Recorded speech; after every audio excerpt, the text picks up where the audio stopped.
Hi everybody and welcome back to the channel. In today's video I'm going to show you how to make culinary herbal salts.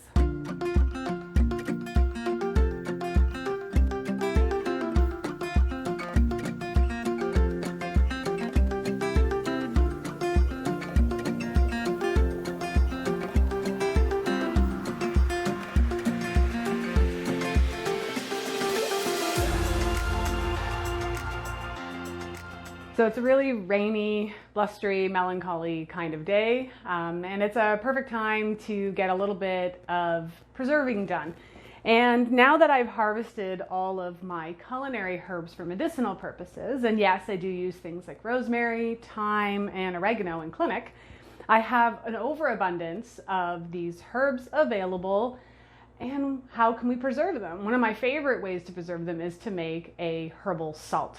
And this salt can be used on anything. If you've ever purchased Herbamare before, it's a popular herb salt brand. This is similar to what we're going to be making today, except you're going to use your culinary herbs from your garden if you still have some. We've had a couple of hard frosts here and it doesn't seem to be affecting these babies too much. But I didn't want to risk it anymore, so I thought I would harvest a bunch and show you guys how simple this process is.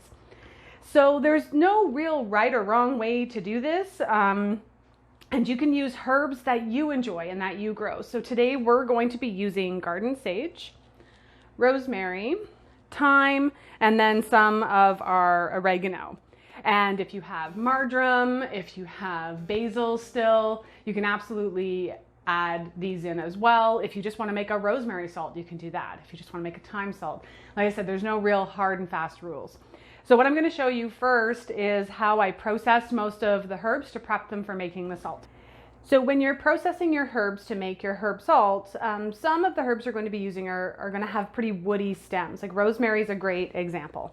And this is the woody stem part on the rosemary is not going to blend up really well. And so you're going to want to strip all of the leaves off of this. Now there are ways that you could pick them off individually, but I mean, who's got time for that, right? So my trick, and you want to work in the opposite direction that the herb grows, is to pinch with your thumb and pointer finger and just simply slide.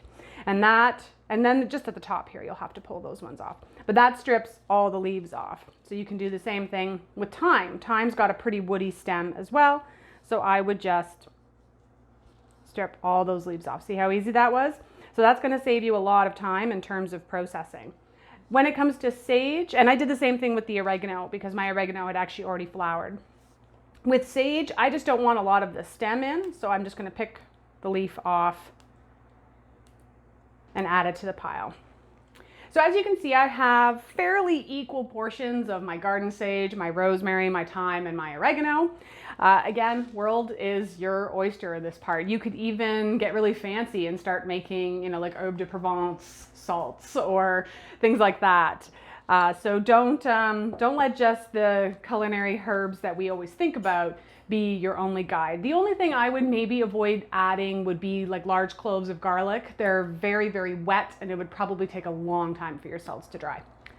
So what you're going to need obviously are fresh herbs. I do believe you could use dried herbs to do this. That might take a little bit of experimenting on your part.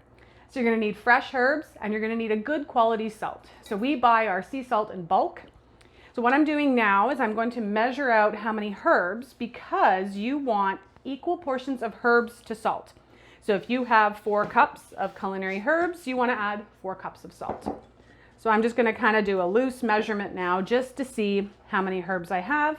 And of course you are going to need a food processor as well. So last I'll add my oregano. And as I suspected, we have about 4 cups of herb material, which means I'm going to be adding 4 cups of salt. So you can use a salt like this on so many things. Think about it on roasted potatoes, or maybe you've roasted some squash. You could sprinkle it on your eggs in the morning. I mean, like I said, the world is kind of your oyster in this particular thing. Anything you would use salt for, you can use an herbed salt. So let me just grab the salt. Like I said, we buy in bulk. If you're in the States, and I believe we can actually access it here too. I've heard really great things about Redmond's sea salt, so that might be something that or Redmond's real salt, sorry, I'm going to look into after we go through this bag. So I'll add my 4 cups.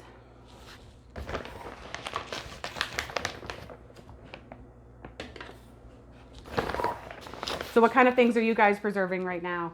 I know it's October, so chances are the garden is probably pretty sleepy, but make a comment or leave a comment below and let me know what you've been working on.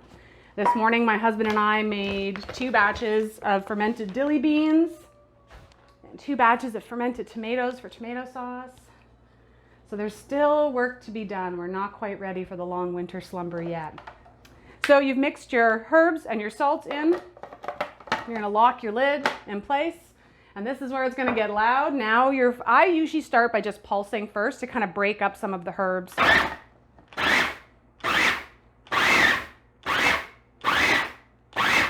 And then I'm gonna put it on 1 and let it go.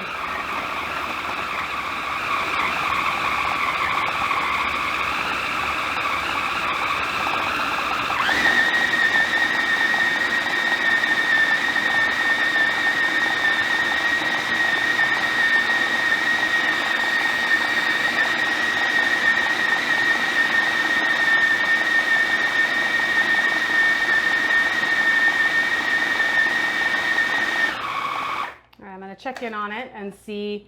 I still have some pretty decent chunks of herbs in here. You really want this as uniform as possible. But look at that beautiful, oh my God, the smell. I wish we had smell-o-vision. My goodness, it's amazing. So I'm gonna keep blending this just a little bit longer. I'd like to break up the large pieces of herbs as much as possible. So this is the consistency of the salt that we got after about a good full minute or 2 of pulsing and blending. And the next step is just requires a little bit of patience on your part. Because we used fresh herbs to make this salt, there's of course going to be quite a decent amount of water content in here. So I like to pour them out. I've just got a baking tray here with some parchment paper. And I might need a second one. I'll start with half. And kind of spread it out. And then we're going to let it dry. Now, if you're doing this in the summer months, you know, and you're watching this next year, you probably may want to dehydrate it. It's up to you. It depends on how humid your house is. Right now, we've got the wood stove pumping, so it is not humid in here at all. You don't want it too thick of a layer, so I'm definitely going to get a second baking sheet here. And you're gonna let it sit on the counter, so carve out some space in the house somewhere. And I'll probably put like a second layer of parchment paper just so like no dust or anything falls into it. And you're gonna let it sit and you're gonna let it dry. And you'll be able to feel based on touch alone, like right now these are quite moist and I can tell just by touch. So you'll be able to feel in a few days as it starts to dry out. And then you can then put it back in the food processor to break up some of those chunks, keep it drying just a few more days. If you have a dehydrator, you could put this in the dehydrator too if you've got solid trays. You could also try to dry it out in the oven. I just caution against that. A lot of ovens can't get temperatures low enough, so play around with that idea. Personally, I just like to let time and nature do its work and lay them out on baking trays like this. Once they're completely dry, they'll actually store for a very long time. So this is the trick in terms of getting a long shelf life out of your herbal salts, is to really make sure they're dry. Once you put them into a jar, you know, they'll keep in your pantry for a long time. And this would make, just as an FYI guys, if you're really big into homemade gifts or helping or sharing the bounty from your garden with your family, these would make lovely, lovely gifts. So leave a comment below and let me know if you're going to try making your own herbal salts this year. I hope that this will help you use up some of your perennial herbs in your garden or your annual herbs in your garden before long winter sets in. And until next time, this is Correne from Spirea Herbs, wishing you health and wellness.